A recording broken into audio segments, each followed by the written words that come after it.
आप भी शैलेंद्र नगरकर को तो हाईकोर्ट ने निपटा दिया, बोले तू है कौन बेगारे शादी में अब्दुल्ला दीवाना। तू ना इसमें रिस्पॉन्डेंट है ना तुझे हमने रिप्लाई को बोला, तू क्यों आ गया उसको बचाने के लिए? उसका पत्ता हट गया। अब बचा आदित्य ठाकरे और सतीश साल्यान जी। आदित्य ठाकरे ने आरजी दिया, उसका एफिडेविट झूठा है, उसको कस्टडी में लो करके आरजी सतीश साल्यान ने दे दिया, रिप्लाई एफिडेविट दे दिया, वो भी कोर्ट के कहने पे।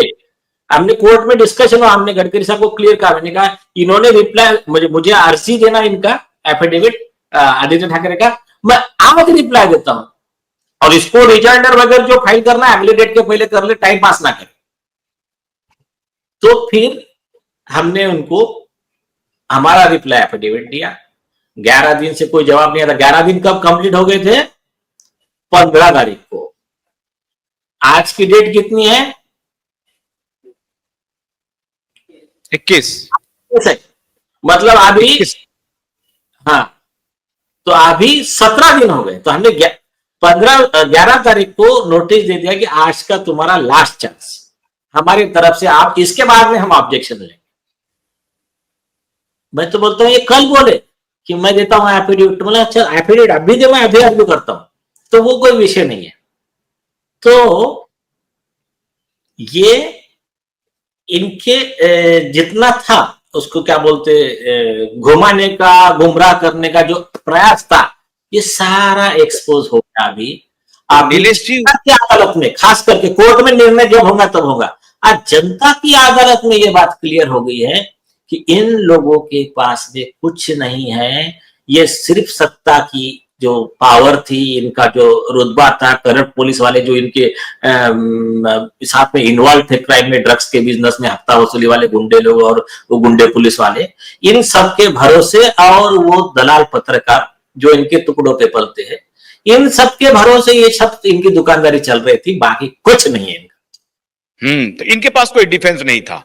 अब जो असली खेल हुआ कि आपका जो ये लीगल नोटिस सर्व हुआ, उसके बाद कोहराम मचा और कहा कि अब तो मेरे पास कोई चारा नहीं है, मैं अगर रिप्लाई देता हूं तो रिप्लाई मेरे पास कुछ नहीं है, तो क्या करूं? तो एक दूसरा रिप्लाई आया और वो रिप्लाई सीधा पहुंच गया देवेंद्र हिंदुराव फडणवीस के पास, और वहां पर ये भागे भागे गए कि अब मेरे, क्या ये बात आपके लीगल नोटिस सर्व होने के फौरन बाद का ये डेवलपमेंट है? मैंने तहकीकात कर लिया। जिस दिन आपका लीगल नोटिस उनके वकील ने रिसीव किया और कहा कि साहब अब इसका हमको जवाब देना है, तो कहा कि यार कोई बात नहीं है, हम दौड़ के जाते हैं, इसमें कितनी सत्यता है? वो क्यों पहुंचे वहां पे? नहीं, मैं उस पर कमेंट इसलिए मैं नहीं करना चाहता, मैं लीगल बात करूंगा, लेकिन चर्चा ऐसी है कि बोले जवाब ये था कि जाकर उनके हाथ पांव फट लो, तो ठीक है, वो पॉलिटिकल विषय हो गया, उसमें वो आप ज्यादा बेहतर एनालिसिस कर सकते हो उसका। और बाकी कुछ बातें आप पढ़ने का तो रिजल्ट आ गया, हाथ पांव पढ़ने का रिजल्ट आ गया। उन्होंने कहा कि बाबा मैं कुछ नहीं करूंगा, उसको इन्होंने प्रचारित किया ये पुलिस वाले को इन्फ्लुएंस करने के लिए कि मैं सरकार के साथ हूं।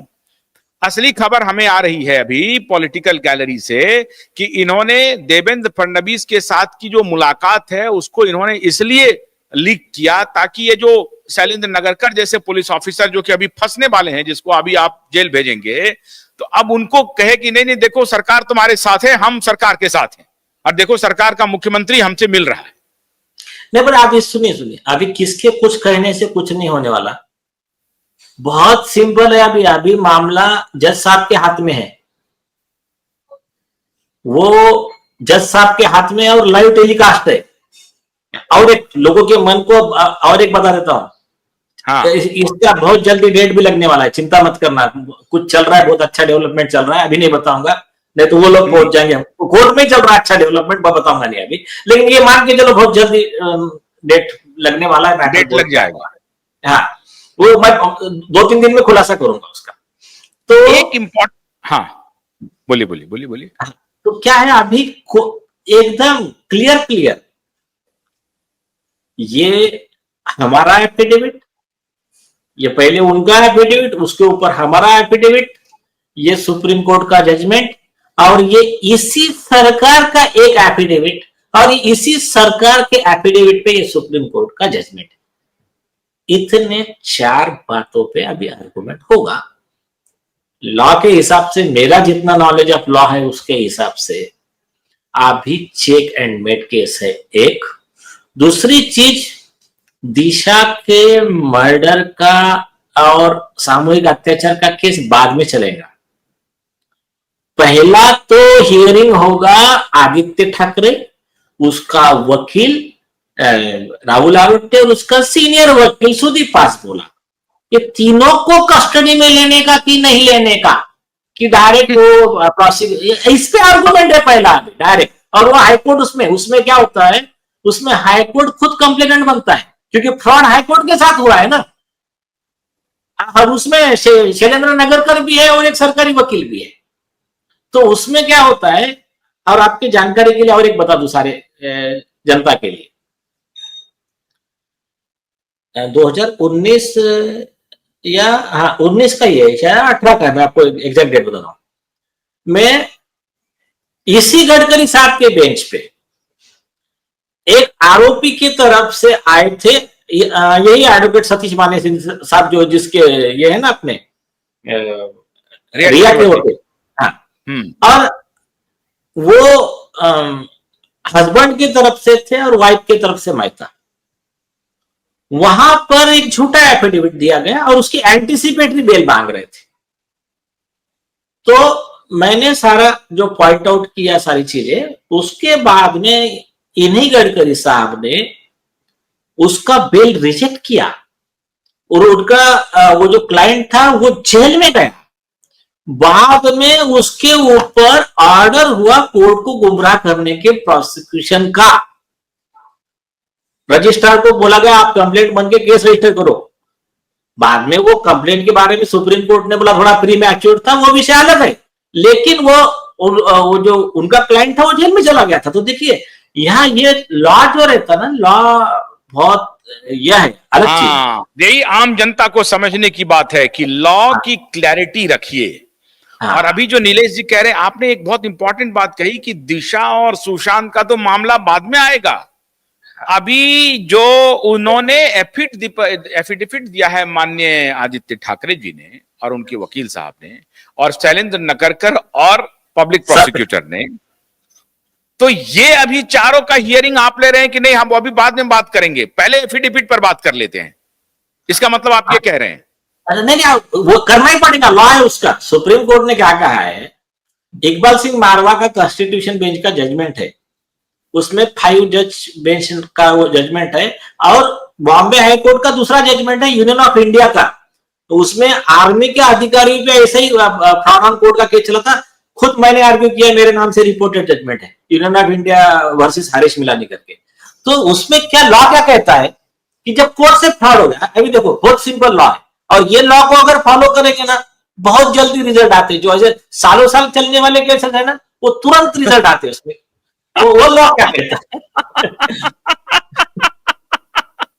आप कह रहे हैं ये सालों साल चलने का नहीं है, एकदम फौरन। अच्छा, अभी हमारे दर्शकों को, आरएसएसआर वॉरियर को, ये जो दलाल मीडिया है वो गुमराह करने में लग रहा है। 16 तारीख का डेट बढ़ गया, वो नहीं मिलेगा। तो अभी हॉर्सेस भाव सुनिए कि वो सालों साल चलने का नहीं है, महीनों का चलने नहीं है, जल्दी होगा। हाँ, मैं वो बात पे सेकंड जो पॉइंट आपने बोला ना, उस पर भी मैं बताता हूँ आपको, वो जो गुमराह कर रहे हैं उस पर भी एक अच्छी बात बताता हूँ।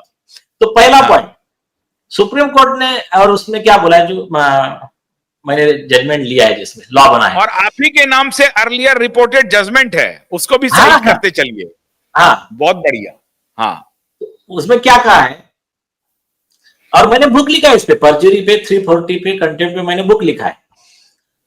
लॉ क्या कहता है कि एक व्यक्ति है, कोर्ट क्या है, कोर्ट एक न्याय का मंदिर है। ये न्याय का मंदिर है, और ये न्याय मंदिर का धर्म ग्रंथ जो है वो कॉन्स्टिट्यूशन है, आईपीसी है, सीआरपीसी है। ये सुप्रीम कोर्ट पे वर्ड है, ये मैं नहीं कह रहा हूं। मुझे हंसी लग रही है।